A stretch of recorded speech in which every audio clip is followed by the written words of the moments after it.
Hello, this is Mr. Cruz, River Rouge High School, January 2017.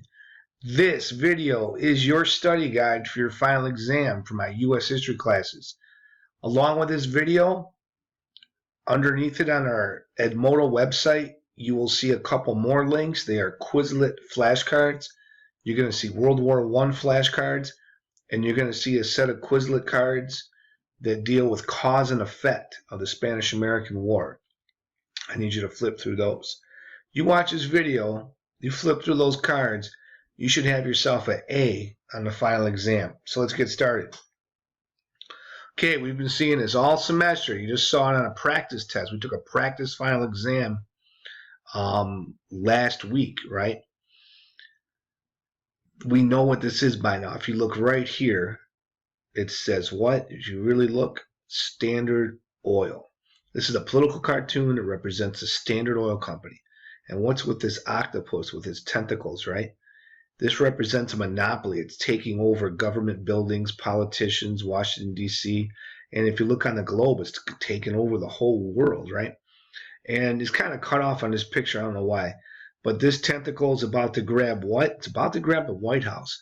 So the message here was, we have to stop the Standard Oil Company. We have to stop who? Remember our documentary, The Men Who Built America? We have to stop this guy right here. Made himself a lot of money, but at the expense of other people.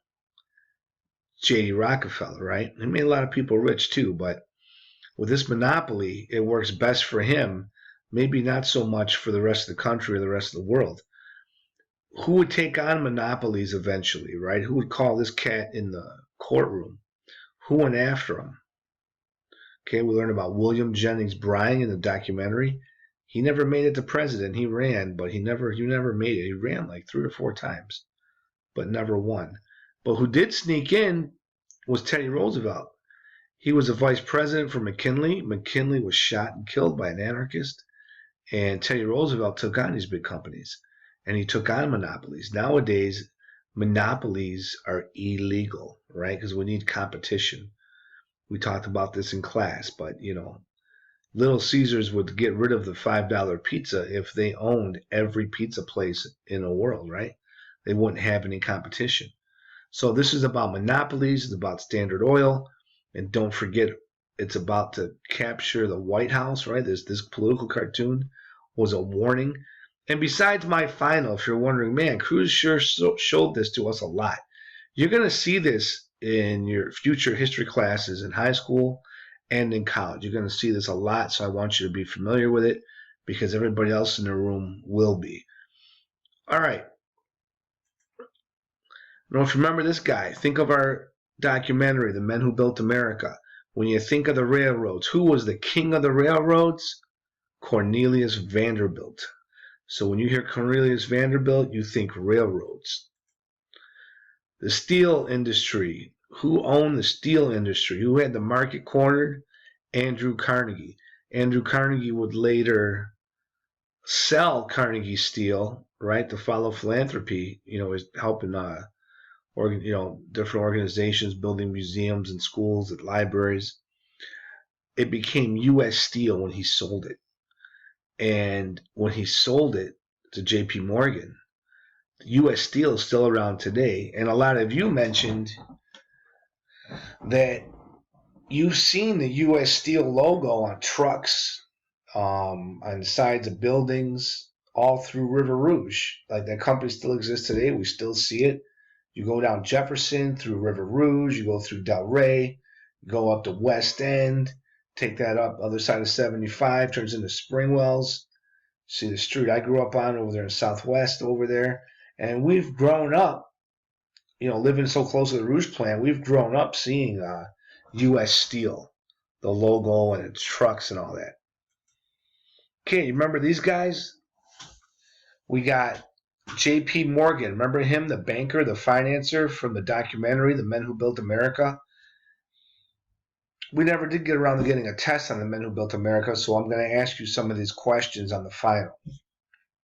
J.P. Morgan, who did he lend money to? He bailed out the entire country. That's how much money this dude had. He lent money to the United States of America, who was We were going through a financial crisis at the time, and he lent America money. You know, if you recognize that guy. Nikola Tesla. Remember that was one of my favorite parts of that documentary. I think you guys really liked it too. His rivalry with Thomas Edison. Nikola Tesla was using AC current, and he wanted AC current to be used all throughout the world. Thomas Edison was using DC current. Nikola Tesla, Thomas Edison.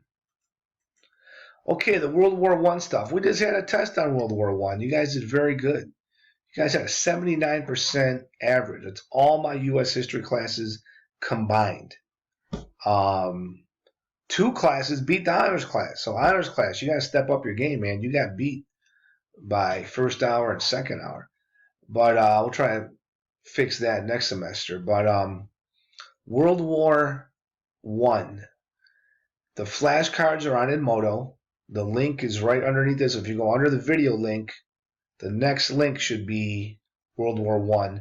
And then under that, you'll see the Spanish-American War, Quizlet flashcards. All you got to know is the cause and the effect for that one. But let's just go through a few of these. This should all look familiar. Again, we're not going to go over everything we've done since September. There'd be 2,000 questions, right? We're not trying to do all that. Just a little refresher course. Okay, what was the AEF? It was the American Expeditionary Force. Who was in charge of the AEF? Remember, General John J. Pershing? Okay, what did Maine stand for? This is going back before Christmas break. You're going to see this in upper-level high school classes. You're going to see this in college real quick. We did this in class. We did this on college day. But real quick review. You had the M stands for militarism. When countries are building up their armies. Alliances. All these countries had each other's back. They had agreements to protect each other. But it was kind of like a gang mentality. If you jump on one country, you jump on all of them. Okay, imperialism. This is when big countries were kind of bossing around little countries. They kind of owed them. They had them under their thumb, right? Then you had nationalism. All these countries in Europe think they're the best. Nationalism is like extreme patriotism. My country's the best. We're better than everybody else. Nobody else really matters except us because we're the best. Nationalism can be very dangerous, as we'll see what happens in Germany after the Great War. When was it? I don't ask you guys to memorize a lot of dates, but there's a few dates I want you to know. When was World War I? 1914 to 1918. When did the U.S. join World War I? What year did we jump in? We don't jump in until towards the end, 1917. We were neutral for a while. Again, we talked about all this in class more than once. You've been doing writing assignments, critical thinking assignments, RRTWs. You've been doing all kinds of stuff. This is just a review. Okay, so we jump in 1917. Remember the spark, right? You had Maine. That was the powder keg, right? That was sitting on, like things are getting ready to go down in Europe. Maine caused a very tense situation. What was going to be that spark that set everything off? That spark that set everything off was the assassination of Archduke Franz Ferdinand. Gavrilo Princip was the kid's name. Remember, he's a 19-year-old kid. I told you guys that whole story. We had a college day where I gave you the same materials, the same lectures as college students, and you learned about the Black Hand sending Gavrilo Princip and other teenagers to Sarajevo to kill Archduke Franz Ferdinand and his wife Sophia. Okay, the Central Powers, real quick. Who made up the Central Powers? Again, there's a bunch of countries that made it up, but we're just focused, for our purposes, Germany, Austria-Hungary, the Ottoman Empire, some other things as well. As long as you know the 2 main players was Germany, Austria-Hungary. The Central Powers. They would lose World War I. The other side was what? The Allies. President Wilson's proposal in 1918 for post-war Europe, he wanted to make war illegal. It was a nice idea. It didn't work. But that whole idea was part of his 14 points. Not the 13 points, not the 15 points. Right here, the 14 points. Remember this acronym, NWLB. What the heck did that stand for, right? The National War Labor Board. Okay, it formed to settle disputes between workers and employers. Sorry, some of that got cut off Actually, I'm blocking it. My fault. But this is like, this is where we get unions, labor boards. So it's to find a middle ground. We had people that were working 70 hours a week and still broke, right? The only thing that sucks more than being broke is working a ton of hours and you're still broke. It's like, well, what's the point? So the idea of unions, national or labor board, this is, it's a controversial topic with people, but it's trying to get a fair shake. No one's saying every worker deserves the same amount of money as the owner, right? The owner took all the risk. The owner, started the company in most cases. But just a fair deal, a living wage. The working guy can give you an honest day's work, but, own a home, own a car, be able to take his family on vacation once a year, should be able to provide, decent food at home, a decent house in a safe neighborhood. That's the idea of unions, respectable wage. So when there was, like we saw in the documentary, we saw labor disputes, and we saw one of them settle with what? Violence. They gunned the workers down. Remember that? Remember Frick in the videos? To avoid things like that. Sit down, talk, try to get a fair deal for everybody. That's the idea. We talked about this. The commander of the American Expeditionary Force, General John J. Pershing, right? Pershing High School in Detroit's named after General John J. Pershing. Who's the 20th president of the U.S.? The president during World War I, Woodrow Wilson. Remember those German submarines that sank the Lusitania? What did we call those German submarines? We called them U-boats. Now, we spent a day or two on this, plus you had some other assignments, but real quick, let's review. What are the 4 main reasons the U.S. joined this war? Remember, at first, we were neutral. We're like, hey, man, this is a European issue. 1914, 1915, 1916. We don't have nothing to do with it. But these 4 things happened and kind of changed America's stance. And then we finally entered the war in 1917. Again, we spent a lot of time on this, but a little quick review. The sinking of the Lusitania. We had those German U-boats, sank that ship. We talked about the contraband on that ship. The Zimmerman Note. The Zimmerman Note was this note from Germany to Mexico saying, hey, Mexico, look, if you jump on the United States, like invade Texas or something, you don't have to win. Just invade them, keep them busy. If you can keep the United States out of this war, the Central Powers, we're going to win this thing. Okay, we got a plan to get Russia out. Once Russia's out, we're going to roll. Then when we control all of Europe, we control most of the money in the world.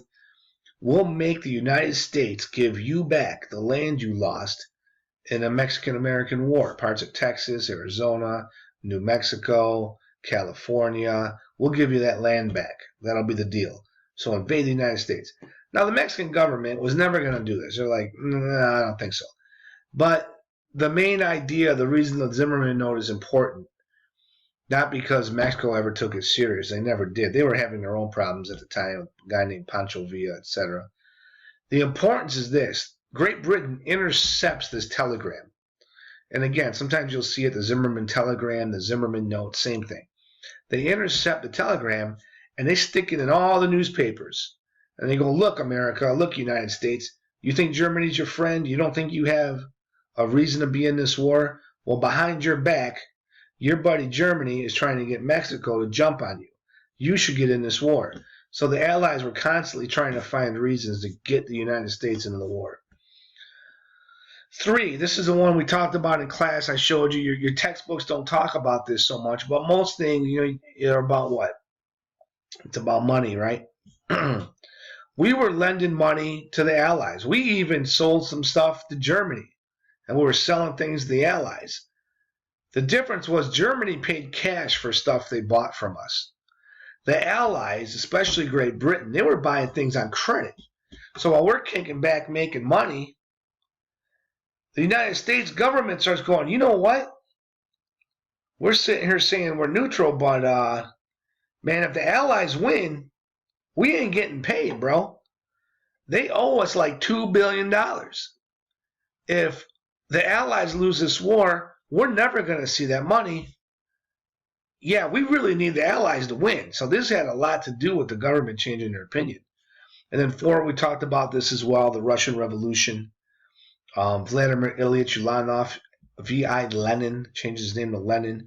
The Germans sneak him into Russia. He was in exile in Switzerland, and he takes over Russia, executes the last Romanov family, Nicholas II, Alexandria, Olga, Tatiana, Maria, Anastasia, and the Tsarevich Alexei, murdered the entire family. They even shot the dog.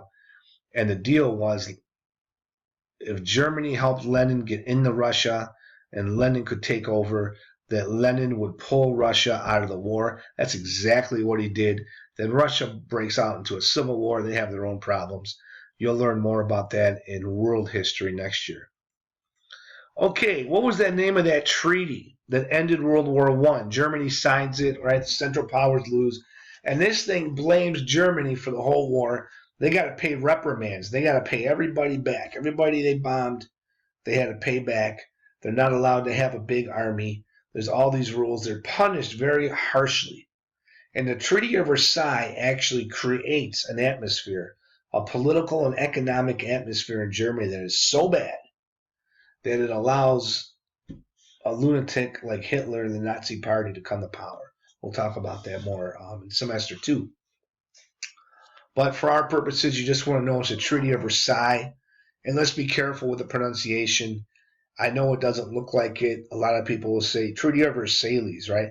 It's the Treaty of Versailles. Please make sure you pronounce it right, because when you go to college, I don't want you to be the one going Treaty of Versailles, right? It's the Treaty of Versailles. Okay, we should know this. Who won? The Allies won. What was that military strategy defending a position by fighting from the protection of deep ditches? We went over this in class. I showed you different things. Trench warfare. We talked about how gross it got. You got people who are dying of trench foot, disease, mice, dead bodies, human waste. Pretty nasty stuff. Trench warfare. This, for some reason, out of all the questions on the World War I test, when we went over the test together, we were having some feedback, and I looked at the data on MyStar DNA, and man, a lot of you guys got this one wrong. It threw you guys off.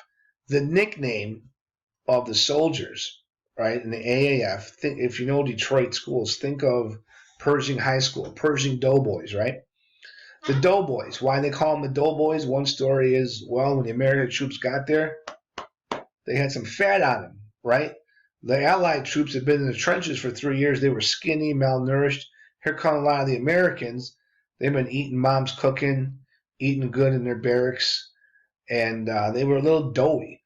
The other question, or the other story goes, they used dough, like dough you would bake with. They used it to shine the belts on their uniforms. They had these really tight uniforms, you know. They wanted to look good. So there's a couple different stories out there, but they were called the Doughboys. Okay, do you remember Teddy Roosevelt? I'm kind of blocking him there. Let me fix that right now. Okay, that's better. I don't want to block Teddy Roosevelt. Real quick, some stuff we went over. When you had your flipped classroom videos on Teddy Roosevelt, I think it was 4 really good videos for the flipped classroom lesson. If you never did it, go back and watch them, because it's on the final. You need to know about Teddy Roosevelt. We talked about it in class too. Just remember the Panama Canal. I showed you the map in class, cut through Central America, through the country of Panama, and ships didn't have to go all the way around South America, right, to get to the West Coast. The Roosevelt Corollary, it's a weird word. What did it mean? It just instituted the beliefs of the Monroe Doctrine, which was what? That we are going to have a presence in other countries. We are going to have, colonies. Some people would say an American empire. We probably wouldn't use that word because it sounds aggressive. But that we're going to spend money and, if necessary, use force to have our presence known in other countries. Expansion, imperialism, whatever you want to call it, that's what we're going to do. We're in this game. And the Spanish-American War kind of proved that, and kind of put a stamp on the Roosevelt Corollary. He had a thing called big stick diplomacy. He had this famous thing that, the carrot or the stick. We'll talk nicely to countries. We'll try to talk to you. We'll have, diplomacy and dialogue. But if you give us a hard time, or if you're playing hardball, we'll knock you upside the head. We're going to get our way. That was Teddy Roosevelt. That's kind of how he rolled. Rough Riders. He was with a group of guys, got on these horses. He was in the Spanish-American War. Maybe a little sensationalized, maybe not as rough and tough as it's been written about, but that's another story for another time. Just know about the Rough Riders. One thing we talked about, and we saw it in The Men Who Built America, we saw it in our Flip Classroom video. He took on monopolies. Even though he was a Republican, he really fought for working class people.